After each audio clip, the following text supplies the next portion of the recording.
सालों से मुल्क के जो अंदरूनी सलामती अमन और अमान के लिहाज से एक मसाली दौर साबित हुआ है।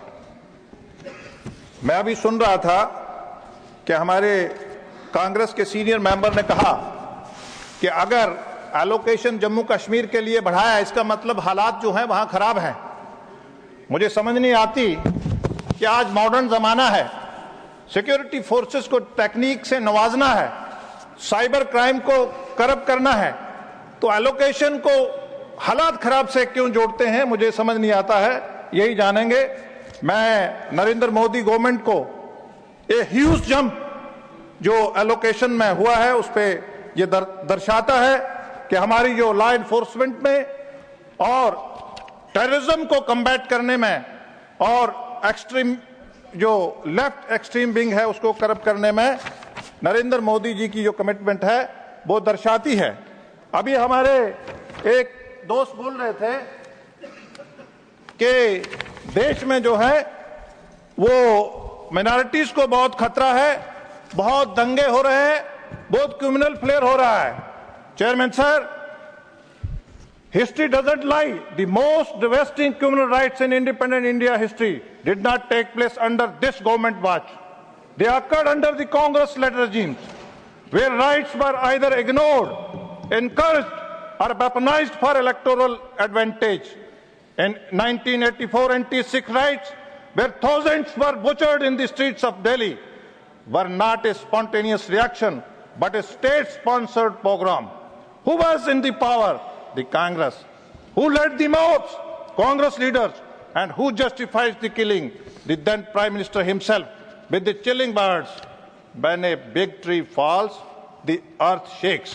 ये अल्फाज है, ग्रेवा में झांकिए जरा। चेयरमैन सर, यहीं बात खत्म नहीं होती है। आप मैसेकर देखिए असम में 1983, आप बगलपुर राइट्स देखिए 1989, आप बॉम्बे राइट्स देखिए 1992-93, आप मेरठ राइट्स 87। लेकिन इसके बरक्स हमारी सरकार, contrast with the strong, decisive and fearless leadership India has witnessed under the Modi-led government at the center. Under our governments, despite countless provocations and attempts to incite unrest, India has remained more stable, secured and united than under any previous regime. We have empowered law enforcement, strengthened intelligence network, sent a clear message, right or irrespective of their religion, political affiliation, will face justice.